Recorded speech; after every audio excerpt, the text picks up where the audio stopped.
ये साल तो बहुत ही एब्सर्ड क्वेश्चन आए, इररेलेवेंट पेपर आया, इतने टफ सवाल कौन पूछता है। यूपीएससी के 24 मई के पेपर के बाद से हम और आप ऐसी ही बातें कर रहे हैं। कई लोग मन में बहुत कुछ सोच भी चुके हैं। नमस्कार, स्वागत है यूपीएससी वाला में। मैं हूं आदित्य तिवारी। अब इस बार के प्रीलिम्स के बाद से हम आगे की जर्नी सोच सकते हैं कि हम यूपीएससी पे डिपेंडेंट नहीं हो सकते कि अगले साल वो आसान सवाल पूछे। ठीक है, हम जितना वो पारदर्शी है उतना ही बहुत है। अब वो प्रीलिम्स के अंदर ये नहीं बताते हैं कि पॉलिटी के सवाल हम इतने पूछेंगे 100 में से, इतने ज्योग्राफी के, इतने हिस्ट्री के, इतने ये, इतने वो नहीं बताते। ठीक है, तो हम तैयारी करेंगे उस हिसाब से। क्या करें, इस बार उन्होंने झलक दिखा दी है कि हम लंबी सवाल पूछा करेंगे, हम जो है पेपर ऐसा बनाएंगे कि सिर चकरा जाए बच्चों का 2 घंटे में। कोई बात नहीं, अब कुछ और बात भी कर लेते हैं। साथ ही जो बच्चे फ्यूचर में एग्जाम देने वाले हैं, जिन्होंने अपने सीनियर्स का इस साल का अटेम्प्ट देखा, जिन्होंने अपने भैयाओं का, बहनों का, दीदियों का एग्जाम देखा इस बार, वो ये सोच रहे होंगे कि सर ऐसा अगर पेपर हमारे समय आया तब हम उस हिसाब से तैयारी करेंगे ना।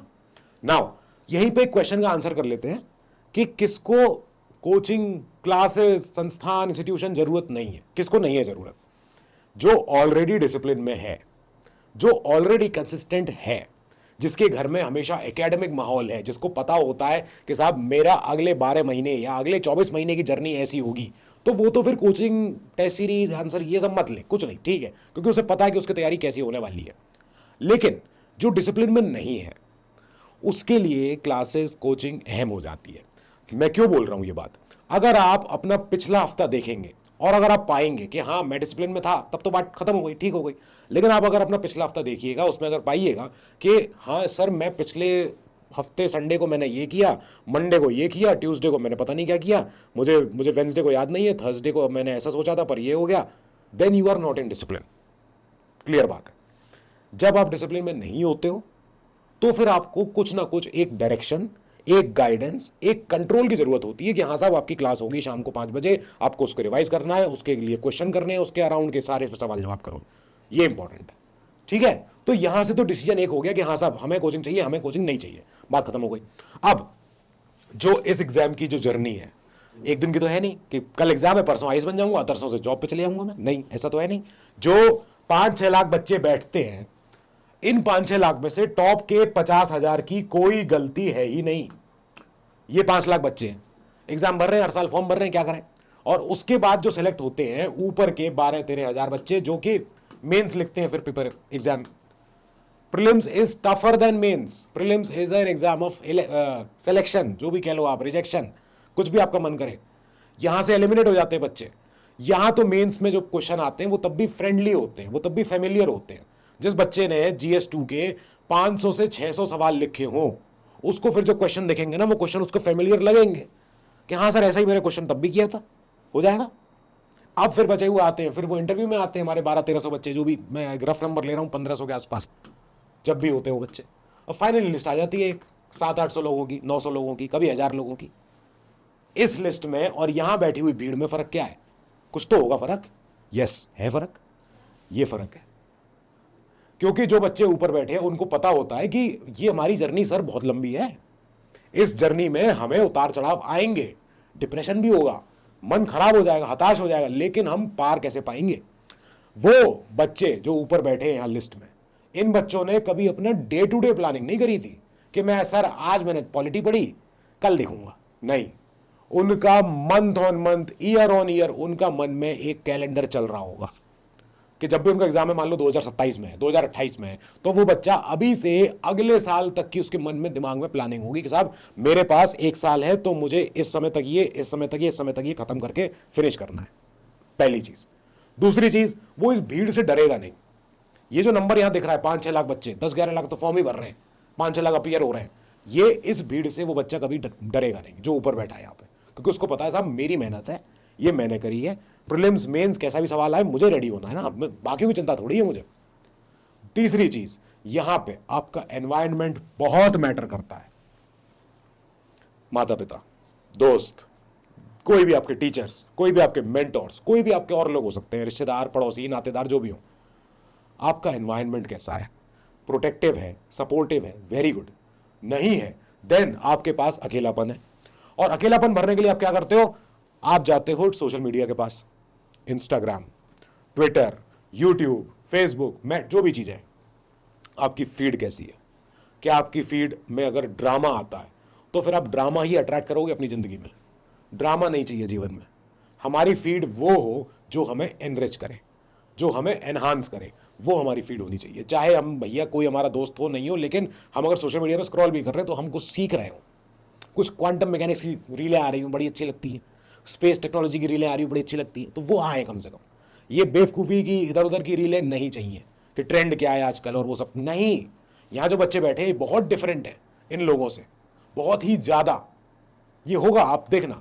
अब आपको कोचिंग करनी है नहीं करनी है आपके ऊपर है सवाल, यहां से आपका जवाब आप ही को देना है। लेकिन चाहे आप करो ना करो, कुछ फेज, कुछ तैयारी के चरण ये रहेंगे ही रहेंगे। अगर आपका एग्जाम 12 महीने बाद है, अगर आपका एग्जाम 24 महीने बाद है, तो आपके तैयारी में ये 3 फेजेस तो रहने ही रहने हैं। पहला फेज अंदाजा लगा चुके हो आप, फाउंडेशनल नॉलेज, ये तो होनी ही होनी है सर। ये तो बेसिक, क्योंकि यूपीएससी की आस्क क्या है, यूपीएससी ये पूछता है कि हमें कैसा कैंडिडेट चाहिए। यूपीएससी को चाहिए, उनके ऑफिशियल नोटिफिकेशन में लिखा होता है, a well versed well read candidate. Well versed well read मतलब क्या? जिसको स्कूल की अच्छी नॉलेज हो, जिसको दुनिया की देश की करंट नॉलेज पता हो कि भाई देश में क्या घटित हो रहा है। जिसकी स्कूल की अच्छी नॉलेज मतलब फाउंडेशनल नॉलेज, मतलब 11 12 9 10 की एनसीईआरटी चाहिए ही चाहिए। ये तो बेस बनाती है हमारे हिस्ट्री सिविक्स का, ज्योग्राफी का, हर चीज का। देन कम्स हमारी मेजर 60 to 80% जो हमारी तैयारी होती है। ये क्या है? ये क्या है? हमारी मेंस की तैयारी है। मेंस की, जब हम आंसर राइटिंग सीखते हैं, जब हम ऑप्शनल पढ़ लेते हैं, अपना मास्टर्स लेवल का ऑप्शनल हमें समझ में आ जाता है। फाइनली हमारे लास्ट के प्रीलिम से कुछ चंद महीने पहले we go to prelims focused mode, जहां पे हम सी सैट करते हैं, जहां पे हम प्रीलिम्स के एमसीक्यू संभालना शुरू करते हैं। इट टेक्स टाइम, दिस सफर इज नॉट इजी, सॉरी। ये तैयारी क्या आपको लग रहा है कि हलवा हो? अरे सर कोई भी कर लेगा। नहीं, कोई भी कर लेता तो फिर तो 5-6 लाख बच्चे सवाई हो गए होते। नहीं है, टफ है। क्यों टफ है? Because of the one very important की इंग्रेडिएंट, जिसको हम हिंदी में कहते हैं कंसिस्टेंसी। ये हर किसी पे नहीं है। कंसिस्टेंसी इज बोरिंग यार, इसीलिए वो काम करती है। मैं हर दिन खाली 6 घंटे पढ़ूंगा, ठीक है, वेरी गुड, पर मैं हर दिन पढ़ूंगा, यहां है मैटर। कंसिस्टेंसी मतलब कि भाई मैं संडे को ये ऐसा नहीं करूंगा, संडे को मैं 24 घंटे पढ़ लूंगा, नहीं हो पाएगा। तुम हर दिन पढ़ो, लेकिन कुछ अपने आप को बेहतर करो। भले ही 6 घंटे पढ़ो, 7 घंटे पढ़ो, मैक्स हो गया, बहुत बड़ी बात हो गई, लेकिन हर दिन पढ़ो। 12 महीने, 24 महीने, इसका प्लानिंग आप सोच लो कि ये कैसे होगी। जिसके पास कंसिस्टेंसी है, जिसके पास एक्सपीरियंस है, जिसके पास पेशेंस है, वो कुछ भी अचीव कर सकता है। अभी लोग हंसेंगे, अभी लोग मजाक उड़ाएंगे कि अरे तुमसे होगा क्या, तुम बनोगे आईएएस। याद रखना, छोटा शहर, हो सकता है आपका परिवेश वैसा रहा हो, बहुत अमीर नहीं हो आप, आपको अंग्रेजी नहीं आती हो, ये आपके सपने को नहीं रोक सकते। आपके सपने को रोकेगा कौन? आपका विवश होना, आपका बेबस होना, आपका हार मान जाना। खुद ही से अगर हार मान गए तो आपका सपना, फिर तो आप रुक जाओगे, फिर तो रोकोगे। पर ये जो पैरामीटर्स, ये जो फैक्टर्स हैं, ये आपको नहीं रोकने वाले कि अरे साहब हम तो छोटे शहर के हैं, हमें तो अंग्रेजी नहीं आती, हमें तो साहब ये भी नहीं पता, हमें क्या करें। नहीं, इससे नहीं रुक। कितने ही ब्यूरोक्रेट्स ऐसे हैं अभी इस समय पे जो वर्किंग है ऑफिसर्स, जिनका ना कोई पॉलिटिकल कनेक्शन था, जिनके पास ना कोई स्ट्रॉन्ग बैकिंग थी, जिनके पास ना कोई प्लान बी था, और जिन्हें ना ही कोई बहुत ज़्यादा इंग्लिश आती थी। उन्हें क्या आ गया? उन्हें आ गया एग्जाम की समझ, उन्हें आ गया कि हाँ साहब ये एग्जाम चाहता है और मुझे इतना पहुंचाना है। वो कैसे पहुंचा रहे हैं हम? कुछ गलतियां ना करके। करंट अफेयर्स का इल्यूजन, क्या अरे साहब आप देखो सिलेबस, देखो क्वेश्चन पेपर कैसा आया, सारे करंट अफेयर भर गए उसमें तो। अरे करंट अफेयर भर रहे हैं, ठीक है, गुड, वेरी गुड, अच्छी बात है ये तो। और भी फिर तुम करंट अफेयर बेस्ड है, वो अपना पढ़ लेंगे टॉपिक्स। लेकिन करंट अफेयर पढ़ने के लिए क्या हम न्यूज़पेपर में 3 घंटे बर्बाद करें? नहीं। अगर कोई आपसे कह रहा नहीं साहब मेरी तो अंग्रेजी भी कमजोर है, तो मैं तो न्यूज़पेपर पढ़ रहा हूं और मैं तो जो है सारा कुछ वो एकदम एकदम कवर कर लूंगा, 3 घंटे पढ़ के हर दिन। अखबार 3 घंटे, कौन पढ़ता है भाई अखबार 3 घंटे? अखबार बनाने वाला भी नहीं पढ़ता होगा 3 घंटे। तो हम क्या करेंगे उसके लिए? हम जल्दी करेंगे, स्मार्ट वर्क करेंगे। लो साहब कर लेंगे, मैगजीन है, करंट अफेयर वीडियोस हैं, ये देख लेंगे, इससे काम हो जाएगा। हमारे पास एक बहुत बढ़िया ये जो ट्रबल है इसको सॉल्व करना है, इसके लिए टाइम निकालना है। सी सेट में मान रहा हूं हिंदी मीडियम के लिए जो लोग ह्यूमैनिटीज के हैं उनके लिए दिक्कत है, मैथ्स है, इंग्लिश है, ये दोनों ही किसी ना किसी के लिए पेन पॉइंट है। जो हिंदी माध्यम का है, जो लोकल वर्नाकुलर माध्यम का है, वो तो बेचारा इंग्लिश से गया, और जो बेचारा ह्यूमैनिटीज का है जिसको हमेशा लगता था 9, 10, 11, 12 से कि मैथ क्या चीज, गया वो भी। तो अब उसके लिए फिर भैया एक ही तीसरा सेक्शन है, वो तो स्ट्रॉन्ग करना ही करना है। पर क्या इसका मतलब क्या हम मैथमेटिक्स सीखेंगे नहीं? सीखना पड़ेगा। तुम आईएएस बनने जा रहे हो, तुम साइंटिस्टों से बात करोगे डीआरडीओ में, इसरो में, और तुम्हें पता होना चाहिए कि साइंटिस्ट लोग क्या भाषा बोल रहे हैं, तुम्हें समझ में तो आ जाए। तो we expect you to be have efficiency in अपनी मैथमेटिक्स। ठीक है भैया, ओके, ये भी करेंगे, करना ही पड़ेगा, एग्जाम की मांग है ये। अब जो एग्जाम की मांग है वो झलकती कहां से है?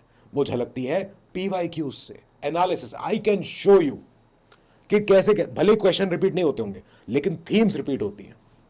पॉलिटी में पीवाईक्यू एनालिसिस कर लो आप, governor, 5th 6th schedule, fundamental rights के फिलोसफी वाले क्वेश्चन रिपीट होते हैं यार, प्रीएम्बल में क्वेश्चन रिपीट होते हैं यार। हिस्ट्री में बुद्धिज्म पे आना ही आना है सवाल। हमारे देश ने पैदा किया है वो रिलीजन एक, जो कि बहुत दुनिया भर के लोग मानते हैं उसको, क्यों नहीं आएगा उस पर सवाल? एनवायरमेंट में अगर कोई टॉपिक आया है, कोई एनवायरमेंट में घटना घटित हो रही है, how is it not important for UPSC? Because as a future officer तुमसे उम्मीद करी जाएगी कि भाई संभालना उस सिचुएशन को। हेंस एनालिसिस इज इंपॉर्टेंट, क्योंकि ये दिखाता क्या है? रेपिटेशन, कहां कहां पे रिपीटेड थीम्स हैं। भैया मेरे, इसको इग्नोर नहीं करना है, whether you are enrolled in coaching और नॉट। अब if you are enrolled and if you want to pursue, कि भैया हमें तो पता है कि हमारा डिसिप्लिन उतना है नहीं सर, वी नो कि कहाँ कहाँ पे हमारी फॉल्ट लाइन्स हैं, हम कॉलेज जाते हैं, कोचिंग जाते हैं, इधर उधर चले जाते हैं, घूम आते हैं, टाइम खत्म। Then you need a classroom, then you need either online offline जो भी हो। ऑनलाइन में आप आते हैं, देन अगर आपका 2027 का सपना है, then we have Prahar batch, and if you want to appear in 2028 then we have Sankalp batch. दोनों की प्राइसेस इस समय पे प्रतिज्ञा दिवस के ऑफर पे वी हैव 10,000 रुपीज। दोनों बैच नहीं मिलेंगे, मतलब दोनों की प्राइसेस सेम है। ये फाउंडेशन बैचेस है, मतलब यहां पे जीएस की तैयारी होगी, polity, history, geography, eco, environment, optional नहीं बोल रहा हूं अभी मैं, ठीक है? इसमें दोनों माध्यम में, इंग्लिश में और हिंदी में। जैसे इंग्लिश में अभी जैसे मैं लिखा हुआ है तो इंग्लिश है और बोल रहा हूं तो हिंदी, तो this is called English, okay. Hindi medium में मतलब फुल हिंदी। नाउ जब इन बैचेस में आप आओगे तो आपको ये सारे के सारे फीचर आपको मिल जाएंगे। ऐसा नहीं कि सारी इसमें प्रहार संकल्प में खाली ये मिलेंगे और टाइटन ऑफ पिनाकल में ये मिलेंगे, नहीं, ये सारे फीचर्स इन चारों ही बैचेस में मिलेंगे। इन चारों ही बैचेस की प्राइस क्या है? 10,000। लाइव लेक्चर मिलेंगे, टीचर आपके सामने होगा, फिर डेली क्वेश्चन मिलेंगे आंसर राइटिंग के लिए, फिर वीकली करंट अफेयर मिल जाएगी आपको हर दिन, हर हफ्ते। ई बुक्स मिलेंगी, यूपीएससी वाला की 22 किताबें, करंट अफेयर्स वाला की 22 जो हमारी किताबें होंगी, प्रीलिम्स वाला के लिए, प्रहार के मेंस वाला के लिए, ये आपके एग्जाम, प्रहार मेंस वाला के टॉपर्स ने हमेशा बहुत सपोर्ट किया कि ये सर बहुत अच्छी किताब है, हमारी बहुत हेल्प हुई। फिर साथ में ये जो ट्रबल है इसको सॉल्व करना है सर, ये तो करना ही करना है। फिर डाउट सपोर्ट मिलता है आपको कि अगर आपका डाउट आ रहा है तो रेगुलर डाउट सेशन तो लगेंगे ही लगेंगे। इसके अलावा इंस्टेंट डाउट इंजन भी है पीडब्ल्यू का, जिसमें आप अपना डाउट डालते हैं और आपको डाउट का आंसर मिल जाता है एज आइदर एआई और चीजें। नाउ अगर इन बैचेस के ऊपर एड ऑन अगर आप सेलेक्ट 360 लेते हैं तो आपको कुछ एड ऑन बेनिफिट्स मिलते हैं। सेलेक्ट 360 की प्राइस है 10,000। क्यों? क्योंकि इसमें हमें मिलता है निश्चय बैच, जिसमें टॉपर्स जो ऑलरेडी सेलेक्टेड रैंकर्स हैं ये आके पढ़ाते हैं। देन उसके बाद 1-to-1 मेंटोरशिप, जो ऑलरेडी बच्चे मेंस इंटरव्यूज तक पहुंचे हुए होते हैं वो आपको गाइड करते हैं। हार्ड कॉपीज में यूपीएससी वाला की किताबें आपके घर पे आती हैं, आंसर राइटिंग आप करते हो, उसका एवेल्यूएशन हम करके देते हैं। टेस्ट सीरीज में आप एनरोल कर सकते हो इस सेलेक्ट 360 प्रोग्राम में ही। फिर एनसीईआरटी के रिकॉर्डेड क्लासेस, ये आपको 10,000 ऊपर ऐड ऑन करके मिलता है। अगर आप 20,000 ऐड ऑन करते हो तो आपको ये फीचर तो मिलेंगे मिलेंगे, साथ में ये भी मिलेगा, ऑफिसर्स बैग आपके घर आएगा।